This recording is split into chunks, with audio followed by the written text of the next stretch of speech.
কৃত্রিম সংকট তৈরি করে জ্বালানি তেলের দাম বাড়িয়েছে সরকার, এমন মন্তব্য করেছেন এনসিপির আহ্বায়ক নাহিদ ইসলাম। তিনি অভিযোগ করেন, আওয়ামী লীগ আমলের মতোই দেশ চালাচ্ছে বিএনপি সরকার। দুপুরে রাজধানীর বাংলা মোটরে সংবাদ সম্মেলনে এসব কথা বলেন নাহিদ। এনসিপিতে যোগ দিলেন আপ বাংলাদেশ, বৈষম্যবিরোধী ছাত্র আন্দোলন ও এবি পার্টির অর্ধশতাধিক নেতাকর্মী।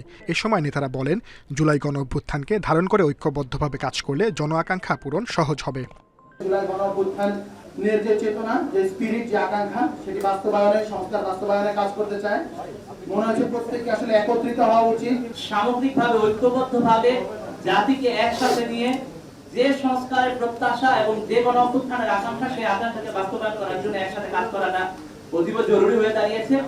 পরে সংবাদ সম্মেলনে এনসিপির আহ্বায়ক নাহিদ ইসলাম বলেন, জ্বালানি তেল নিয়ে নাটক করছে সরকার, জনদুর্ভোগ সৃষ্টি করে তেলের দাম বাড়িয়েছে তারা।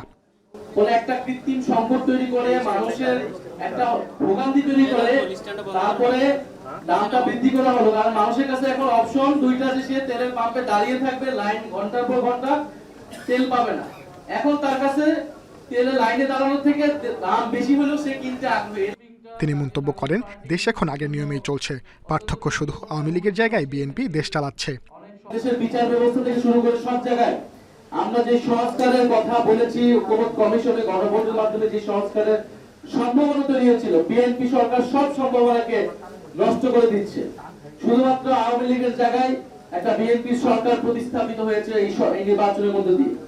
প্রশাসনেও নজিরবিহীন দলীয়করণ হচ্ছে বলে অভিযোগ করেন বিরোধী দলের চিফ হুইপ বৈষম্যহীন গণতান্ত্রিক অন্তর্ভুক্তিমূলক সাজ্জাদ হোসেন, ইন্ডিপেন্ডেন্ট নিউজ, ঢাকা।